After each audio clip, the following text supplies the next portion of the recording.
Another way of saying it is that we want to give people superpowers. So it's not just that we're restoring your prior brain functionality, but that you actually have functionality far greater than a normal human. That's a super big deal. Can you explain what Neuralink is and what the goal of it is? We put a chip in your brain to control your mind. Yeah. Okay. All right. Concerns not alleviated. Yeah, there you go. Jump right in. Step right up. Who wants one? No, so Neuralink, you'll be able to see Neuralink coming from a very long distance, because any device that you implant in a human you have to go through so many tests. It moves very slowly. You just do a few people at a time, and then you go to extreme lengths to prove safety. You have to go through the FDA approvals. Like, we're not trying to sidestep any, regulatory approvals. We're doing everything, by the book and with maximum. We're going far beyond what the requirements are of the FDA from a safety standpoint. Mm-hmm. And the initial devices will really just be pretty basic. It'll be about restoring functionality to people who've lost their connection between their brain and their body. So you can imagine, like, if, say, Stephen Hawking could talk or communicate as fast as somebody with a fully functioning body. Mm-hmm. That would be amazing. So that's like what we're trying to do.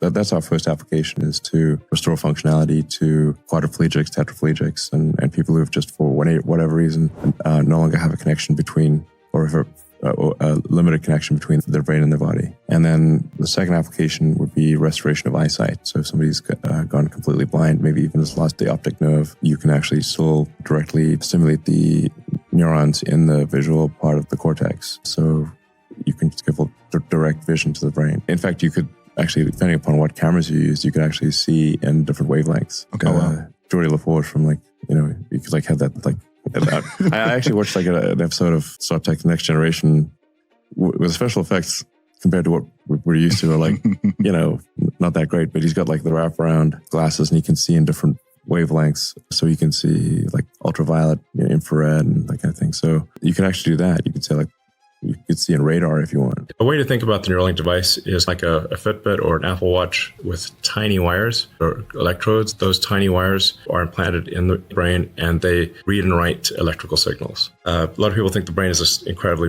mysterious thing. It is mysterious in a lot of ways, but it does operate with electrical signals. So if you can read and write those electrical signals, you can interface with the brain. And the device is sized so that it is the same size as the piece of skull that is removed. So if it's like a few centimeters diameter of skull that's removed, we replace that with the device after implanting the tiny wires with the surgical robot. And that enables read-write capability to the neuron. It's completely wirelessly. I could have a Neuralink right now, you wouldn't know. And it charges inductively, so you could just basically have an electromagnetic that you charge the device with. It's like an Apple Watch, exactly. The Neuralink device is something that really absolutely minimizes damage to the brain, absolutely minimizes the load on the patient, and the goal is to allow someone to live a completely normal life.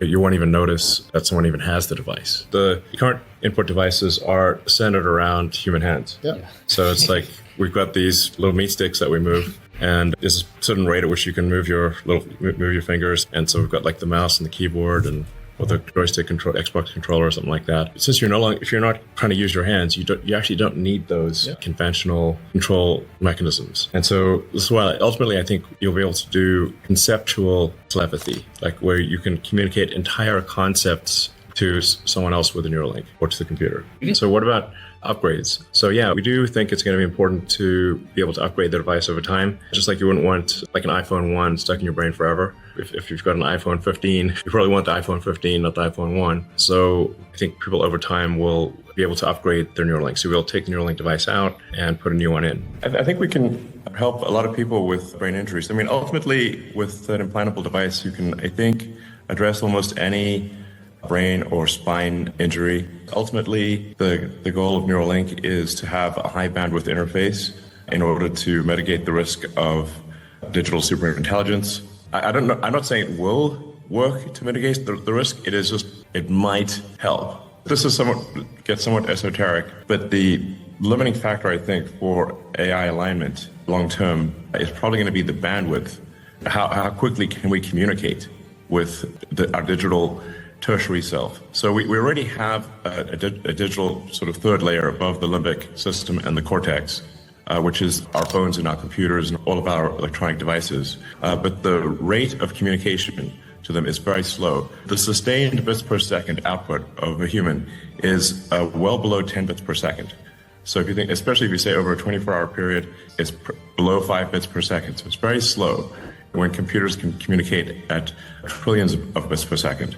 I think this will be important for AI alignment, is to be able to increase the bandwidth of communication by many orders of magnitude. And along the way, it will solve brain and spine injuries. And I think ultimately there's potential there to reanimate the body. So you take the signals from the motor cortex from one neural link and then send them to another neural link that is just past where the severed spinal cord is, and you essentially shunt the signals from the motor cortex and both the sensory signals, and so you need to get to the somatosensory cortex, motor cortex, and you can shunt the signals, and you should be able to enable someone to walk again. So I think that will be quite profound, and I'm confident that it is physically possible to do so. And what's the long-term goal for it? Where does it go? What are the ethical boundaries of it? The thing I wanted to emphasize is that it's not going to like sort of pounce on us overnight. You'll see it coming. It's going to be very slow. In fact, I really think that artificial general intelligence or digital superintelligence is likely to arrive before we have really advanced neural links. At least that's where the trend is right now. But ultimately, the idea would be to achieve a symbiosis between our biological mind and our kind of digital mind. So we're already kind of a cyborg if you think of like your phone and your computers as an extension of yourself. In fact, if you leave your phone behind, it's like you have missing limb syndrome. You're like, where did it go, So the phone is a kind of an extension of ourselves, like computer is. The various applications that we use are already an extension of self. So we are already a cyborg. It's just that the interface is with our eyes and our fingers. Yeah. And that interface, especially output, the rate at which we can type words into a phone or a computer, it's very slow. Our input is much better because with the data rate from vision is many thousands of times, maybe 1 million times better than the rate at which we can output. So input is like maybe, I don't know, roughly 1 million times better than output. So what a Neuralink device can do is improve that bandwidth, allow you to be sort of much more symbiotic with the AI extension of yourself. So you can think of like a human brain really could be arguably divided into two parts. One is kind of like the primitive brain, the reptile brain, it's sometimes called. It's like a sort of basic instinct. And then we've got the cortex, like the higher level thinking, planning, and that kind of thing. But the two operate symbiotically. So I haven't yet met anyone who wants to delete their limbic system or delete their cortex.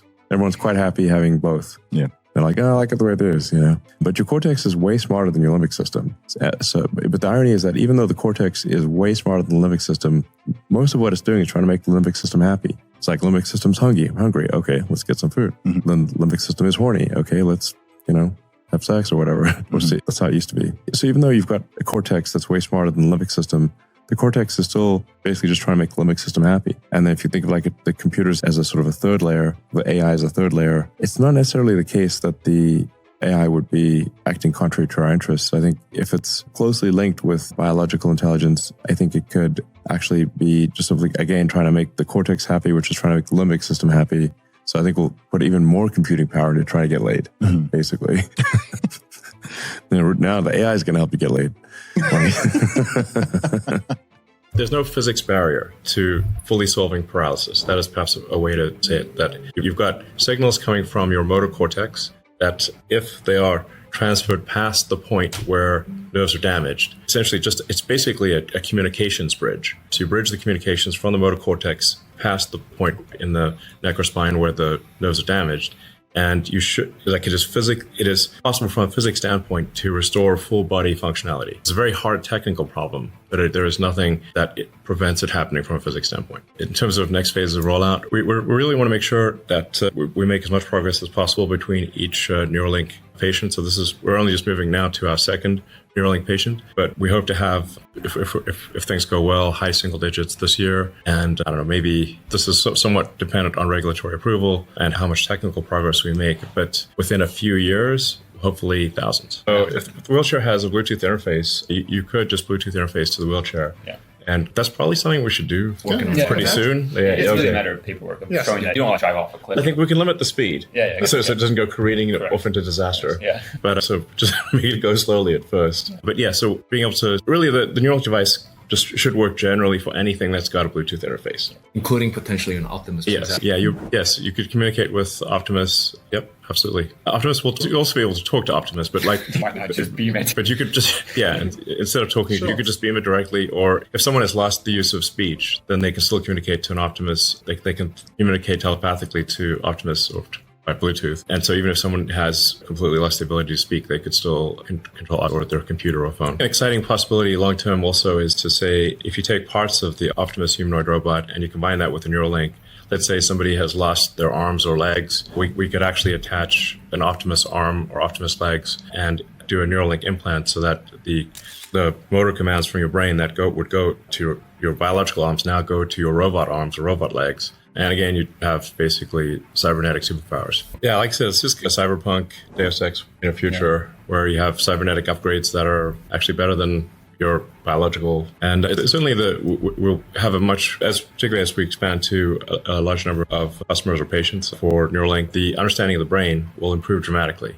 Because really, there isn't a very fine-grained understanding of the brain today because there's just the sensors aren't good enough. You got fMRI, which is pretty good, but it's still not as good as actually having high bandwidth electrodes in the brain. Another way of saying it is that we want to give people superpowers. So it's not just that we're restoring your prior brain functionality, but that you actually have functionality far greater than a normal human. That's a super big deal. Yeah, and can you multitask with it? Yeah, in fact, if you look at Nolan's streaming, and you can just check out Nolan's streams on the X platform, he's multitasking all the time. So he's while talking and listening to podcasts. Yeah, exactly. It's really just if you're using your hands and you're playing a video game while talking. There are people that have severe schizophrenia. They've got basically things that their brain is malfunctioning in some way.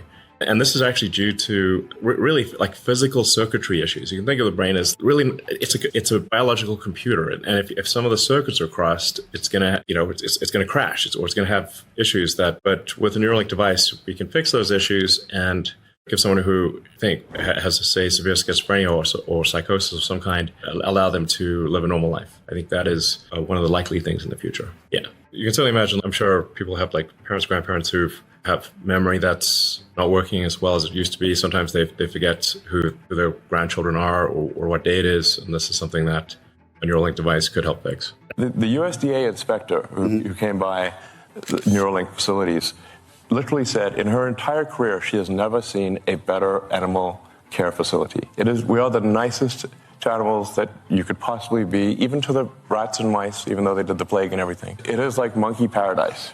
The thing that gets conflated is that there were some terminal monkeys where, this is actually several years ago, where the monkeys were about to die.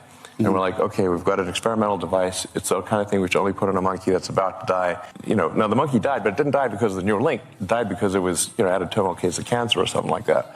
It has never caused the death of a monkey. Unless they're hiding something from me, it has never caused the death of a monkey. And in fact, we've now had monkeys with Neuralink implants for like 2-3 years, and they're doing great. And we've even replaced the Neuralink twice. It already works in monkeys and works quite well. With monkeys that can play video games just by thinking. I think what it is that concerns people about it, number one being new, but I think the main thing is the fact that this is something that's like inside your body, right? I think the idea of putting a chip the idea of someone putting a chip in my brain, I just have I have a visceral no. Right? I have a very visceral reaction. It's an optional thing. I mean, we're not going to, Would it be though long term? I hope so. I think it should be optional. Yeah. It'd be bizarre if it was not. No, I think it's... The reason I ask is because smartphones right now are sort of optional, but if you don't have a smartphone, the way everything is sort of designed around society, yes, you can not have a smartphone, but it's a massive hindrance and disadvantage in many ways. True. A smartphone is almost essential in a modern society to do things. Yeah. So could a Neuralink end up in that same sort of place? It's possible, but I'm just saying if it does, it's many decades from now. So it's not like, it's not today's problem. Yeah. I'd worry a bit more about digital superintelligence. I'd worry about let's try to avoid World War III. Yeah. Let's make sure we're at least having enough kids to sustain our population, basic stuff like that. Yeah. So it's very exciting. And I think that should give hope to a lot of people in the world that the future is going to be exciting and inspiring. And the technology is going to give them superpowers. That's amazing.